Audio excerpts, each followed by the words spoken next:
உங்கள் அனைவருக்கும் என்னுடைய பணிவார்ந்த வணக்கத்தை தெரிவித்துக் கொள்கின்றேன். இந்திய ஜனநாயகத்தை காப்பாற்றிக் கொண்டிருக்கிற தூண்கள் என்று பாராளுமன்றத்தை, சட்டமன்றத்தை ஒரு தூணாகவும்,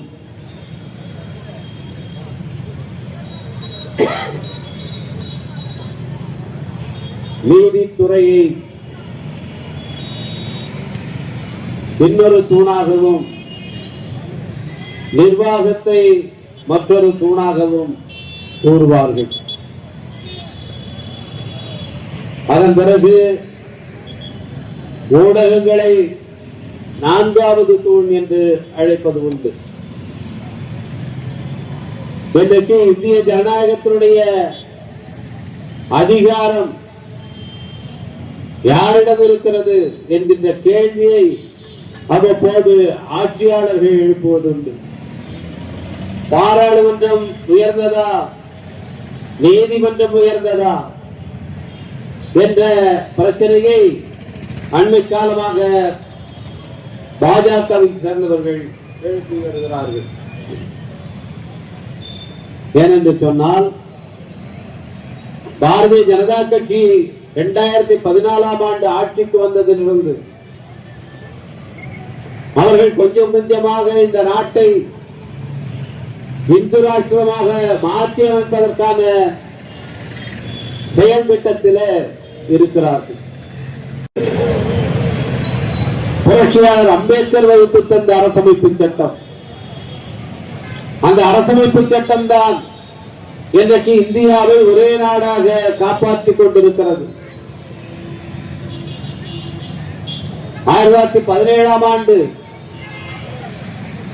மாவீரன் லெனின் அவர்கள் தலைமையில அக்டோபர் புரட்சியை கண்ட ரஷ்யா, சோவியத் யூனியன், உலகின் மிகப்பெரிய வல்லரசாக திகழ்ந்த அந்த நாடு 1980களில ஒரு 60 ஆண்டு காலம் கூட தாக்கு பிடிக்க முடியாமல் அது துண்டு துண்டாக சிதறி போனது. இன்றைக்கு சோவியத் யூனியனிலே இடம்பெற்றிருந்த நாடுகள் ஒன்றோடொன்று சண்டையிட்டுக் கொண்டிருக்கின்ற ரஷ்யாவுக்கும் உக்ரைனுக்கும் நடைபெறுகிற சண்டை கடந்த 3 ஆண்டுகளாக நீடித்துக் கொண்டிருக்கிறது. அது பெரிய உலக யுத்தமாக மாறும் என்கிற அச்சத்தை இன்றைக்கு எல்லோரும் வெளிப்படுத்திக் கொண்டிருக்கிறார். அப்படி சோவியத் யூனியன் சிதறுண்டு போனது. அதுபோல கிழக்கு ஐரோப்பிய நாடுகள் இன்றைக்கு பல நாடுகளாக பிரிந்து போய்விட்டன. இப்படி பல நாடுகள் துண்டு துண்டாக சிதறுண்டு போன நேரத்தில் பல்வேறு தேசிய இனங்கள் சேர்ந்து வாழ்கிற நாடுகள் எல்லாம் அவர்கள் இணைந்து வாழ முடியாமல், ஐக்கியமாக ஒற்றுமையாக வாழ முடியாமல் சிதறுண்டு போன நேரத்தில் கடந்த 75 ஆண்டு காலமாக இந்தியாவை ஒரே நாடாக காப்பாற்றிக் கொண்டிருப்பது எது என்று சொன்னால், இந்த நாட்டை ஆண்ட பிரதமர்கள் அல்ல, இந்த நாட்டுக்கு வந்த குடியரசுத் தலைவர்கள் அல்ல, இந்த நாட்டினுடைய பாதுகாப்பு படைகள் அல்ல, இந்த நாட்டை காப்பாற்றிக் கொண்டிருப்பது புரட்சியாளர் அம்பேத்கர் வகுத்து தந்த அரசமைப்பு சட்டம் தான். அந்த அரசமைப்பு சட்டம் தான் பல்வேறு தேசிய இனங்கள் கொண்ட இந்த நாட்டிலே மாநிலங்களுக்கு இந்த அதிகாரம், ஒன்றிய அரசுக்கு இந்த அதிகாரம், 2 அரசுகளுக்கும் ஒத்திசைவான அதிகாரம் இது என்று பட்டியல் பிரித்து பட்டியலின்படி நீங்கள் செயல்படுங்கள் என்று வழிகாட்டி இருக்கிறது. மாநிலங்களிலே இருக்கிற சட்டமன்றங்களிலே சட்டங்களை இயற்றலாம், நாடாளுமன்றத்திலே சட்டங்களை இயற்றலாம்.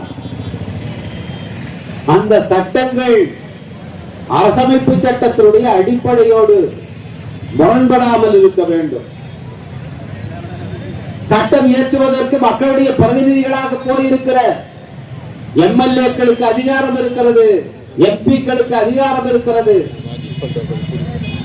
ஆனால் அந்த சட்டங்கள் அரசமைப்பு சட்டத்தினுடைய அடிப்படையோடு முரண்படாமல் இருக்கிறதா? சட்டமன்றத்தில் ஏற்றப்படுகிற சட்டங்களை எல்லாம் நாற்காலியின் கீழே போட்டு அது மேலே உட்கார்ந்து கொண்டிருந்தார். பல ஆண்டுகளாக அதற்கு ஒப்புதல் அளிக்காமல் மக்களால் தேர்ந்தெடுக்கப்பட்ட ஒரு அரசு செயல்பட விடாமல் தடுத்துக் கொண்டிருக்கிறார்.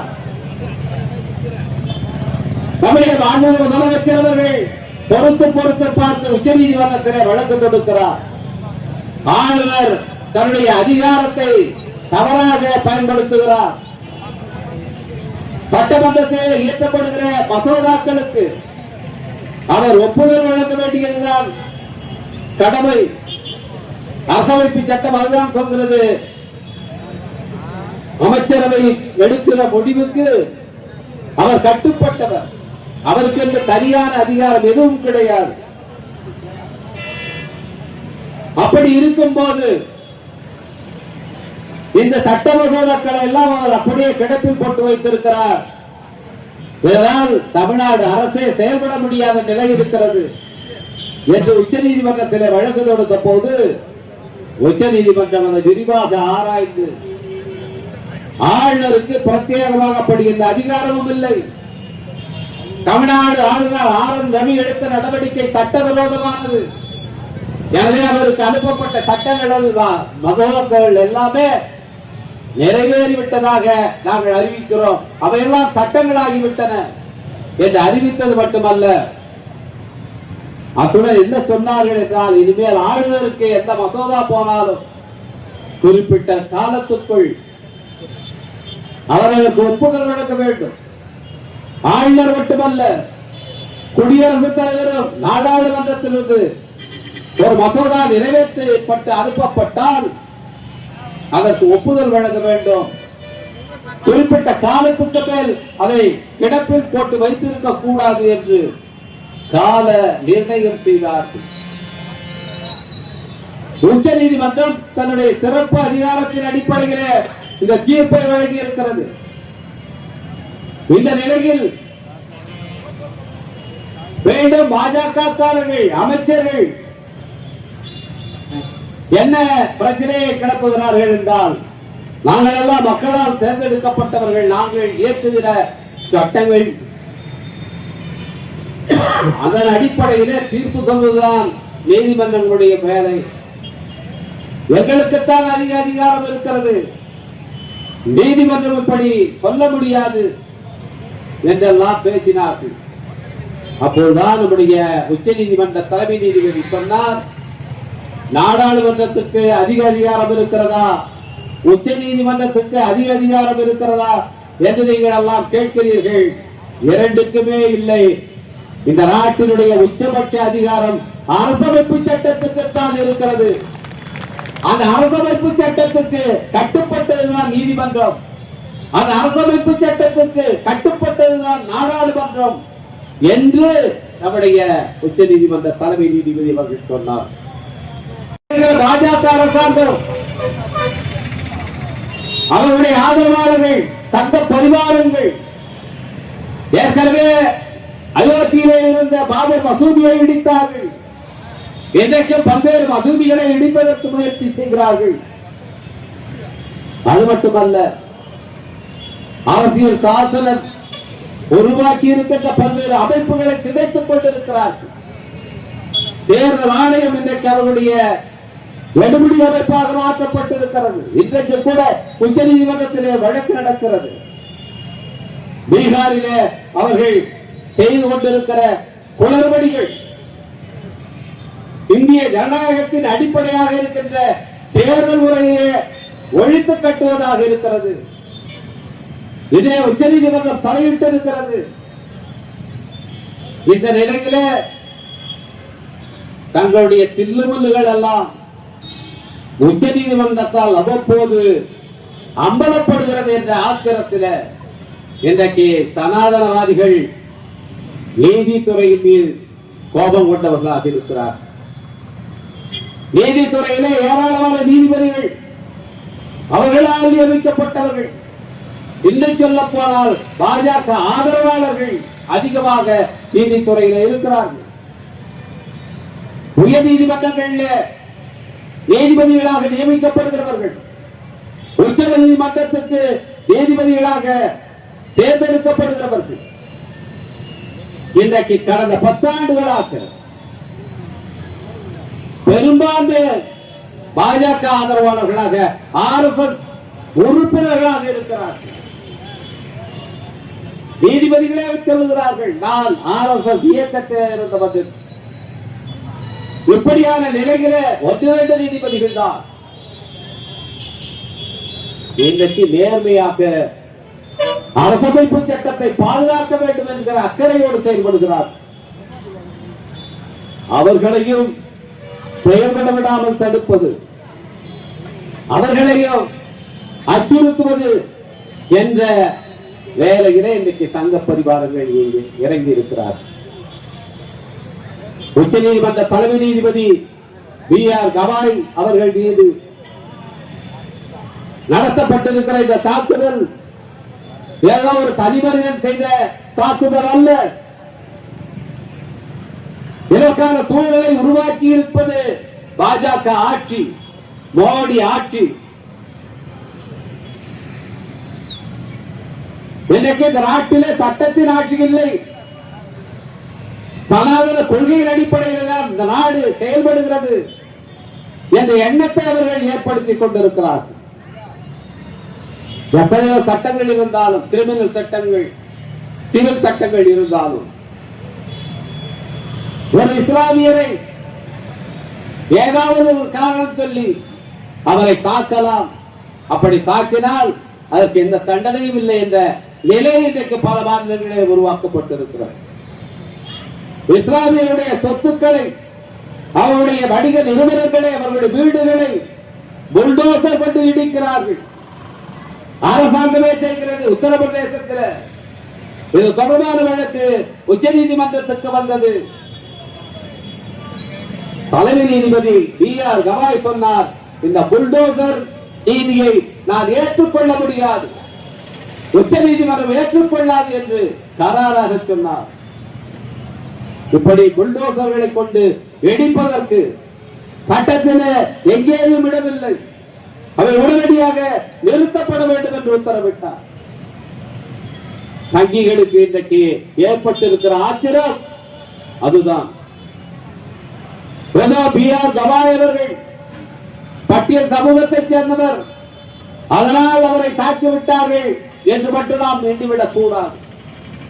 பட்டியல் சமூகத்தைச் சேர்ந்தவர்கள் எத்தனையோ நீதிபதிகள் இருந்திருக்கிறார்கள். K.G. பாலகிருஷ்ணன் அவர்கள் இருந்தார், உச்ச நீதிமன்ற தலைமை நீதிபதியாக இருந்தார். இன்றைக்கு தலித் பிரித்தவர்களுக்கு இடஒதுக்கீடு தரலாமா, அவர்களை எஸ்சி பட்டியலில் சேர்க்கலாமா என்று இதே மோடி அரசாங்கம் ஒரு ஆணையத்தை அமைத்திருக்கிறது. அதன் தலைவராக K.G. பாலகிருஷ்ணன் இருக்கிறார். அவர் என்ன அறிக்கையை எழுதி கொடுப்பார் என்பதை நாம் இப்போதே சொல்லிவிடலாம். அவர் பாஜக என்ன சொல்கிறதோ அதைத்தான் எழுதி கொடுக்க போகிறார். தலித்தவர்களை பட்டியல் சாதிகளுக்குள் சேர்க்கக்கூடாது என்ற அறிக்கையை தான் அவர் கொடுக்க போகிறார். இப்படியானவர்கள் பட்டியல் சமூகத்திலே பிறந்தவர்கள் நீதிபதிகளாக இருந்தார்கள்.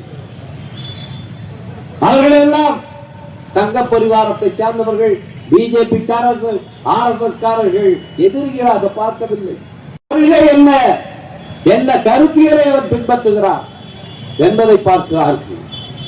அந்த விதத்திலே B.R. கவாய் அவர்கள் ஒரு பௌத்தர். புரட்சியாளர் அம்பேத்கர் அவர்கள் இந்த மதத்திலே நான் பிறந்து விட்டேன், ஆனால் இந்துவாக சாக மாட்டேன் என்று உறுதிமொழி எடுத்து 1956ஆம் ஆண்டு இந்து மதத்தை விட்டு வெளியேறி பௌத்த மதத்தை ஏற்ற போது அவரோடு பௌத்தத்தை ஏற்றவர்கள் B.R. கவாய் அவர்களுடைய குடும்பத்தைச் சேர்ந்தவர்கள், அவருடைய தந்தை, தாய் எல்லோரும். அவருடைய தந்தை ஒரு மிகப்பெரிய அம்பேத்கரியவாதி, அம்பேத்கரிய அரசியலை ஏற்றுக்கொண்டவர். அம்பேத்கர் அவருடைய மறைவுக்கு பிறகு இந்திய குடியரசுக் கட்சியை தலைமையேற்று வழிநடத்தியவர், ஆளுநராக இருந்தவர். அவருடைய தாய் இன்னமும் அம்பேத்கரிய கொள்கையில உறுதியாக இருக்கிறோம். அன்னையிலே ஒரு சர்ச்சை வந்தது. நாக்பூரிலே RSS ஒரு மிகப்பெரிய நிகழ்ச்சியை நடத்துகிறது, விஜயதசமி நிகழ்ச்சி.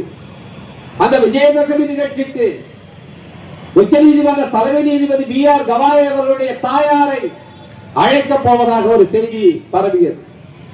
அதிலே அவர் கலந்து கொள்ளப் போவதாக தங்க பரிவாரத்தினரே ஒரு செய்தியை பரப்பினார்கள். அப்பொழுது அந்த தாயார் ஒரு அறிக்கையை வெளியிட்டார். நான் பௌத்தத்தை ஏற்றுக்கொண்டவள், நான் ஒரு அம்பேத்கரியவாதி, நான் ஒருபோதும் RSS நிகழ்ச்சியில பங்கேற்க மாட்டேன். இது ஒரு பொய் செய்தி.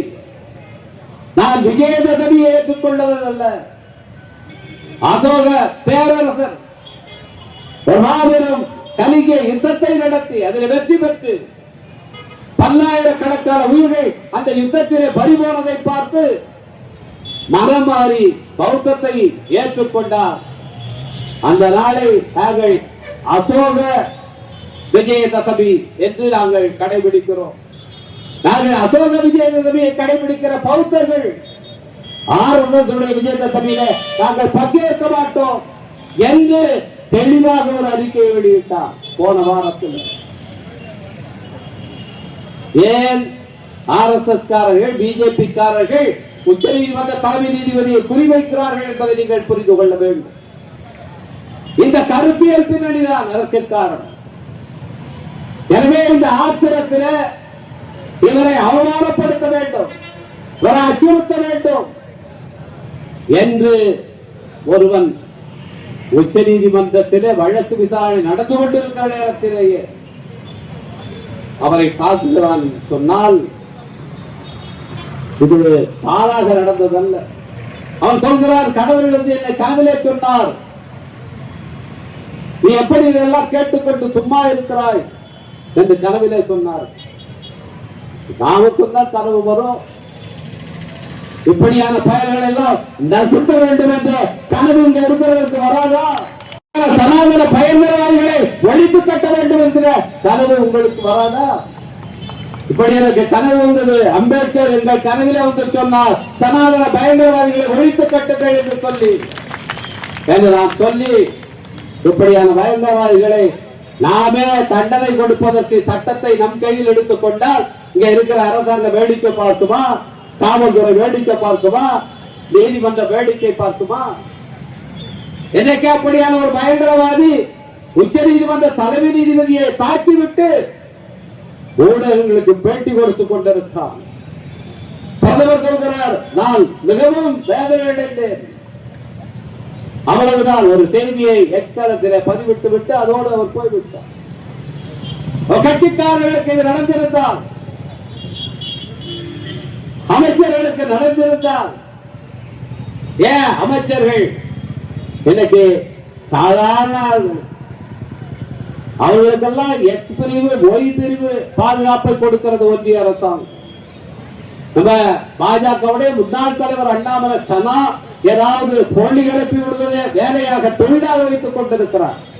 நேற்றைய தினம் உங்கள் தலைவர் எழுச்சி தமிழரை பற்றி அவதூறாக ஒரு செய்தியை பதிவு செய்திருக்கிறார். இதற்காக அவர் மன்னிப்பு கேட்க வேண்டும். பொய்யான செய்தியை பதிவிட்டதற்காக, எங்கள் தலைவரை பற்றி பொய்யான செய்தியை பதிவிட்டதற்காக அண்ணாமலை மன்னிப்பு கேட்க வேண்டும் என்று இந்த கூட்டத்தின் வாயிலாக நான் கேட்டுக் கொள்கிறேன். அவருடைய கார் போய் இடித்ததாம், வழக்கறிஞர் ஒருவரை அடித்தார்களாம். அவர் வழக்கறிஞரே இல்ல, அவர் வைத்திருந்த வாகனமே போலி எண் பதிவு செய்யப்பட்ட வாகனம். ஒரு காரோட நம்பரை டூ வீலர்ல வச்சிருந்தான் என்று இன்னைக்கு செய்திகள் வருகின்றன. அவர் வேண்டுமென்றே போய் வம்பு இழுக்கிறார். வீடியோவில் தெரிகிறது, அந்த வாகனம் போனதுக்கும் கார் போகிறதுக்கும் இடையில பெரிய இடைவெளி இருக்கிறது. அது மோதலும் இல்லை, இவனும் மோதல, காரும் அதில் இடிக்கவில்லை. அப்படி இருக்கும் போது உடனடியாக இவர் பதிவு செய்கிறார் என்று சொன்னால், அவர் எப்படி போய் வம்பிழுக்க சொன்னதே அண்ணாமலையா என்கிற சந்தேகம் விடுதலை சிறுத்தைகளுக்கு எழுகிறது. இதை திட்டமிட்டு செய்கிறார்களா? ஏனென்றால் தலைவர் எழுச்சி தமிழர்கள் நேற்று எதற்காக உயர்நீதிமன்றத்துக்கு போனார் என்றால், இந்த உச்ச நீதிமன்ற தலைமை நீதிபதி தாக்கியதற்கை கண்டித்து அங்கே நம்முடைய சமத்துவ வழக்கறிஞர் சங்கத்தின் சார்பில் ஒரு கண்டன ஆர்ப்பாட்டம் நடைபெற்றது. அந்த ஆர்ப்பாட்டத்தில் பங்கேற்பதற்காக போகிறார். எனவே இதை திசை திருப்புவதற்காக, இந்த பிரச்சனையை மடைமாற்றுவதற்காக வேண்டுமென்றே அண்ணாமலே சேர்ந்து திட்டமிட்டு இந்த நாடகத்தை நடத்தினார்களா என்ற சந்தேகம் நமக்கு வருகிறது. காவல்துறை விசாரிக்க வேண்டும். இப்படி தினம் இந்த அரசாங்கத்தை பற்றி தமிழ்நாட்டிலே இருக்கிற சமூக புத்தியை சீர்குலைப்பதை போல தினம் செய்திகளை பதிவிட்டுக் கொண்டிருக்கிறார். இன்றைய தினம் கூட தமிழ்நாடு அரசு நேற்று மிகச் சிறப்பான ஒரு அரசாணையை வெளியிட்டிருக்கிறது. விடுதலை சிறுத்தைகள் கட்சி நீண்ட காலமாக இந்த வேண்டுகோளை வைத்து வந்தோம். தலைவர் எழுச்சி தமிழர்கள் பலமுறை ஏற்கனவே இருந்த எடப்பாடி பழனிசாமியிடம் வலியுறுத்தினோம். தெருப்பெயர்களிலே சாதி அடையாளத்தை எடுங்கள். உங்கள் கட்சியை நிறுவிய எம்ஜிஆர் போட்ட உத்தரவு 1978ஆம் ஆண்டில் தந்தை பெரியாருடைய நூற்றாண்டு சமயத்தில் அன்றைக்கு முதலமைச்சராக இருந்த எம்ஜிஆர் ஒரு அரசாணையை வெளியிடுகிறார். பெரியாருக்கு நான் மரியாதை செலுத்தும் விதமாக தெருக்களுடைய பெயர்களில் இருக்கிற சாதி பின்னொட்டுகளை எல்லாம் அகற்ற உத்தரவிடுகிறேன் என்று சொல்லி அந்த அரசாணையை வெளியிட்டார். அதற்காக விடுதலை சிறுத்தைகள் திரு எம்ஜிஆர் அவர்களை பலமுறை பாராட்டி இருக்கிறோம். அந்த அரசாணை சரியாக நடைமுறைப்படுத்தப்படவில்லை. 2018ஆம் ஆண்டில் சென்னை உயர்நீதிமன்றத்தில் ஒரு வழக்கு வந்தது. பேசூர் என்கிற ஊரில் இதுபோல அங்கே பல தெருக்களுக்கும் சாலைகளுக்கும் சாதி அடையாளத்தோடு பெயர்கள் வைக்கிறார்கள். இதை தடுக்க வேண்டும், ஏற்கனவே அரசாணை இருக்கிறது, அதை நடைமுறைப்படுத்த வேண்டும் என்று அந்த ஊரை சேர்ந்த ஒருவர் வழக்கு தொடுக்கிறார். அதில் சென்னை உயர்நீதிமன்றம் உத்தரவிடுகிறது. 1978ஆம் ஆண்டு அன்றைய அரசு பிறப்பித்த அரசாணையை சரியாக நடைமுறைப்படுத்த வேண்டும் என்று உத்தரவிடுகிறது. அந்த உத்தரவின் நகலையும் எம்ஜிஆர் ஆட்சியின் போது வெளியிடப்பட்ட அரசாணையையும் சேர்த்து எடப்பாடி பழனிசாமி அவர்களிடத்தில் 2018ஆம் ஆண்டில் நாம் முறையிட்டோம்.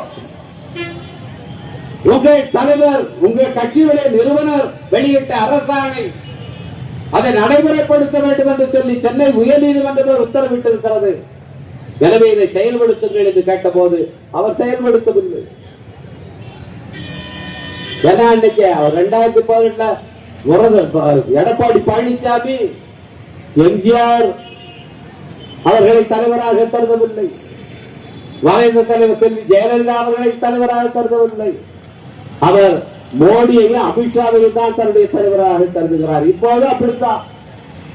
அவர் அதிமுக என்றால் அமித்ஷா திமுக என்று மாறிவிட்டது என்று எல்லோரும் கேலி செய்கிறார். இன்றைக்கு அதிமுகவை அமித்ஷாவிடம் அடகு வைத்த பெருமை இந்த எடப்பாடி பழனிசாமியை தான் சேரும். அவர் எம்ஜிஆர் போட்ட அரசாணையை நடைமுறைப்படுத்தவில்லை. உச்சநீதிமன்றம் உத்தரவையும் நடைமுறைப்படுத்தவில்லை. ஆட்சி மாற்றம் ஏற்பட்டதற்கு 2021 நாம் இந்த அரசிடம் அந்த கோரிக்கை வைத்தோம். மாநில அளவிலான விழிப்பு கண்காணிப்பு கூட்டம் நடைபெறுகிற போது தலைவர் எழுச்சி தமிழர்கள் முதலமைச்சரிடத்திலே இது வேண்டுகோளாக வைத்தார். இதை நடைமுறைப்படுத்த வேண்டும் என்று சொல்லி, உயர்நீதிமன்ற உத்தரவை செயல்படுத்த வேண்டும் என்று சொல்லி, அதன் அடிப்படையிலே இன்றைக்கு மிக விரிவான ஒரு அரசாணையை அரசு வெளியிட்டிருக்கிறது. கிராம பஞ்சாயத்துகளில் என்ன செய்ய வேண்டும், நகர அமைப்புகளிலே எப்படி செய்ய வேண்டும், நீர்நிலைகளுக்கு பெயர் இருந்தால் எப்படி மாற்றுவதற்கு என்ன செய்ய வேண்டும், ஆவணங்களிலே எப்படி மாற்ற வேண்டும், ஆதார் அட்டையிலே அந்த பெயரை எப்படி மாற்ற வேண்டும், இதற்கெல்லாம் வழிகாட்டுதல்களை கொடுத்து எந்தெந்த தேதிக்குள் எதை செய்ய வேண்டும் என்று கால வரையறையும் நவம்பர் 19ஆம் தேதிக்குள் அத்தனை நடவடிக்கையை எடுத்து முடித்து இதை அரசாணை முற்றுப்பெற வேண்டும் என்று இன்றைக்கு கால எல்லையை குறித்து ஒரு விரிவான அரசாணையை நம்முடைய மாண்புமிகு முதலமைச்சர் அந்த தளபதி ஸ்டாலின் அவர்கள் வெளியிட்டிருக்கின்றார். இந்தியாவில் எந்த முதலமைச்சரும் செய்ய துணியாத ஒரு புரட்சிகரமான நடவடிக்கை, சமூக புரட்சியை முன்னெடுக்கிற நடவடிக்கை. இன்னைக்கு வடமாநிலங்களே பார்க்கிறோம், அவர்களுடைய சொந்த பெயர் என்னன்றே தெரியாது, சாதி பெயரை தான் சொந்த பெயர் போல சொல்லுவார். இன்றைக்கே அவர் பிறந்த மோடி என்று சொல்லுகிறோம். மோடி என்பது அவருடைய பெயர் இல்ல, நரேந்திரா என்பதுதான் அவருடைய பெயர். ஆனால் நரேந்திர மோடி என்று சொல்வதில்லை. மோடி என்பது சாதி பெயர். மோடி என்றுதான் நாம் அழைக்கிறோம். வட இந்தியாவே அப்படித்தான். அங்கே அவர்களுக்கு சாதிதான் பெயர், சாதிதான் அடையாளம். ஆனால் தந்தை பெரியாருடைய மகத்தான பணியின் காரணமாக இன்றைக்கு எந்த சாதியினரும் தங்களை சாதியார் அடையாளப்படுத்திக் கொள்ள கூச்சப்படுகிற ஒரு நிலை தமிழ்நாட்டில் இருக்கிறது. இந்த ஒரு சமூக புரட்சியை இன்றைக்கு சாதித்து காட்டியவர் தந்தை பெரியார் அவர்கள். பெரியாருடைய தொடர்ச்சியாக ஆட்சி செய்து கொண்டிருக்கிற திராவிட மாடல் அரசை நடத்தி கொண்டிருக்கிற நம்முடைய முதலமைச்சர் மிக சிறப்பான அரசாணையை வெளியிட்டிருக்கிறார். அண்ணாமலை என்ன சொல்றாருன்னா, அதுல அம்பேத்கர் பேர் இல்ல, எம்.சி. ராஜா பேர். எம்.சி. ராஜா பேர் உனக்கு இன்னைக்கு தான் தெரியும். அதுக்கு முன்ன எம்.சி. ராஜா பேர் உனக்கு தெரியுமா? எம்.சி. ராஜா என்றால் யார் என்று உனக்கு தெரியுமா? 1920களிலேயே இந்தியாவில் முதல் முறையாக கோயில்களிலே பொது இடங்களிலே பட்டியல் சாதி மக்கள் எந்த தடையும் இல்லாமல் போவதற்கான சட்ட மசோதாவை தாக்கல் செய்து அதை நிறைவேற்றிய மிகப்பெரிய தலைவர், பெருந்தலைவர் என்று அழைக்கப்பட்டவர் எம்.சி. ராஜா. இன்னைக்கு 100 வருஷம் கழிக்கும் கோயில்ல நுழைய முடியவில்லை. அண்ணாமலை அவர்களே, எம்.சி. ராஜா பேரை வைக்கணும்னு சொல்லி நீ இங்க வா, விழுப்புரத்தில் சில கோயில்களிலே நுழைய முடியவில்லை, வா சேர்ந்து இந்த மக்களை அழைத்துக் கொண்டு உள்ளே போக உனக்கு தைரியம் இருக்கிறதா? எம்.சி. ராஜா பேரை சொல்ல உனக்கு என்ன அருகதை இருக்கிறது? அம்பேத்கர் பேரை சொல்ல உனக்கு என்ன தகுதி இருக்கிறது? இன்றைக்கு முதலமைச்சரை கிண்டல் செய்வதற்கு, கேலி செய்வதற்கு, அதை விடவோ இந்த அரசாணையை முடக்குவதற்கு திட்டமிட்டு அண்ணாமலை பதிவு போடுகிறார். இந்த சனாதன பயங்கரவாதிகள் இந்த நாட்டை சீர்குலைப்பதற்காக இன்னைக்கு ஒவ்வொரு நாளும் செயல்பட்டுக் கொண்டிருக்கிறார். ஆனால் அம்பேத்கரியவாதிகள், அம்பேத்கருடைய கருத்தியலை ஏற்றுக்கொண்டவர்கள் அரசமைப்பு சட்டத்தை பாதுகாக்க வேண்டும். அரசமைப்பு சட்டம் தான் இந்த நாட்டை பாதுகாக்கிறது என தாய்நாட்டு மீது பற்று கொண்டு இன்றைக்கு தேசபக்தியோடு இந்த நாட்டில் யார் இருக்கிறார்கள் என்று சொன்னால் RSS காரர்கள் அல்ல. யாரை தேசபக்தர் என்று சொல்ல முடியும்? இந்துக்களுக்கும், முஸ்லிம்களுக்கும், இந்துக்களுக்கும், சீக்கியர்களுக்கும், இந்துக்களிலே இருக்கின்ற பிற்படுத்தப்பட்டவர்களுக்கும், முன்னேறியவர்களுக்கும் சாதியின் பெயரால், மதத்தின் பெயரால் பிளவுகளை ஏற்படுத்தி அவர்களை மோதவிட்டு அரசியல் ஆதாயம் தேடுகிற RSS கருத்தியலை ஏற்றுக்கொண்டவர்கள் எப்படி தேசபக்தர்கள் என்று சொல்ல முடியும்? இந்த தேசத்தை பலவீனப்படுத்துகிறவர்கள் அவர்கள். யார் இந்த நாட்டினுடைய உண்மையான தேசபக்தர்கள்? அம்பேத்கர் கொள்கையை ஏற்றுக்கொண்ட எழுச்சி தமிழர் தலைமையிலே நடைபெறுகிற விடுதலை சிறுத்தைகள் தான் இன்றைக்கு இந்த நாட்டிலே உண்மையான தேசபக்தர்கள். அரசமைப்பு சட்டத்தை பாதுகாக்க வேண்டும் என்று முழங்குகிறவர்கள். உங்களுக்கு தேசபக்தியை நாங்கள் சொல்லிக் கொடுக்கிறோம். இந்த தேச விரோத சக்திகள், நாட்டை பிளவுபடுத்துக விரும்புகிற சக்திகள், மக்களிடையே பிளவுகளை ஏற்படுத்துகிற சக்திகள், அவர்கள்தான் இன்றைக்கு உச்ச நீதிமன்ற தலைமை நீதிபதியின் மீது தாக்குதல் நடத்தி இருக்கிறார். எனவே அந்த தாக்குதல் நடத்தியவன் ஒரு தனி மனிதன் அல்ல. ஆனால் இந்த சக்திகளுடைய ஒரு அடையாளம். எப்படி மகாத்மா காந்தியடிகளை கோட்டை சுட்டுக் கொண்டாரோ, அந்த கோட்டை எப்படி ஒரு பயங்கரவாதியோ, அதை போல ஒரு பயங்கரவாதி தான் இன்றைக்கு உச்ச நீதிமன்ற தலைமை நீதிபதி மீது தாக்குதல் நடத்தியவர். கோட்சேவுக்கும் அவனுக்கும் எந்த வித்தியாசமும் கிடையாது. எனவே கோட்சேவுக்கு என்ன தண்டனை விதிக்கப்பட்டதோ அந்த தண்டனை இந்த பயங்கரவாதிக்கு விதிக்கப்பட வேண்டும். இதை மக்களுடைய கோபத்தை தூண்டக்கூடாது என்று நான் கேட்டுக்கொள்கின்றேன். இன்றைக்கு ஆட்சியிலே இருக்கிறவர்கள் இதையே வேடிக்கை பார்த்தீர்கள் என்று சொன்னால் இதனுடைய விளைவு உங்களுக்கு தேர்தல் காலத்திலே தெரியும். நீங்க பீகாரிலே எங்கள் தேர்தல் என்ன ஆக போகிறீங்க, என்ன தில்லுமுள்ளு செய்தாலும் தேர்தல் ஆணையத்தை வைத்துக் கொண்டு நீ என்ன மோசடி செய்ய முயற்சித்தாலும் பீகாரில மண்ணுக்காக போகிறது பாஜக கூட்டணி. அதனுடைய ஒரு வெளிப்பாடுதான் உச்ச நீதிமன்றத்திலே செய்த வேலை. எனவே இந்த ஆர்ப்பாட்டங்களின் மூலமாக விடுதலை சிறுத்தைகள் நாங்கள் வேண்டுகோள் விடுக்கின்றோம். இங்கே இருக்கிற மாண்பு முதலமைச்சர்களுக்கு வேண்டுகோள் விடுக்கின்றோம். நேற்றைய தினம் நீங்கள் பாலஸ்தீன மக்களுக்காக காசாவில் நடக்கிற படுகொலைகளை கண்டித்து மிகப்பெரிய ஆர்ப்பாட்டத்திலே பங்கேற்றீர்கள். அது மூலமாக ஒரு தீர்மானத்தை தமிழ்நாடு சட்டப்பேரவையில் நிறைவேற்றியது என்று அங்கே பேசியிருக்கிறீர்கள். உங்களுடைய ஜனநாயக உணர்வை, மனித உரிமைகளால் உங்களுக்கு இருக்கிற அக்கறையை நாங்கள் பாராட்டுகிறோம், வரவேற்கிறோம். அதே போல இந்த உச்ச நீதிமன்ற தலைமை நீதிபதி இது நடத்தப்பட்டிருக்கிற தாக்குதலை கண்டித்து ஒரு ஆர்ப்பாட்டத்தை, நேற்றைய ஆர்ப்பாட்டத்தை மார்க்சிஸ்ட் கம்யூனிஸ்ட் கட்சி அங்கே ஒருங்கிணைத்தது. அதை போல ஒரு ஆர்ப்பாட்டை திராவிட முன்னேற்ற கழகம் ஒருங்கிணைக்க வேண்டும். தமிழ்நாட்டில் சமூக நீதி கொடி உயர்ந்து பறக்கிறது என்பதை இந்தியாவுக்கு எடுத்து காட்டுகிற சரியான தருணம் இது. உச்ச நீதிமன்றத்தை பாதுகாப்பது, உச்ச நீதிமன்ற தலைமை நீதிபதியினுடைய கண்ணியத்தை காப்பாற்றுவது என்பது அரசமைப்பு சட்டத்தை பாதுகாக்கிற ஒரு பணியின் ஒரு அங்கம்தான். எனவே மாண்பு முதலமைச்சர்களுக்கு நாங்கள் வேண்டுகோள் விடுக்கிறோம்.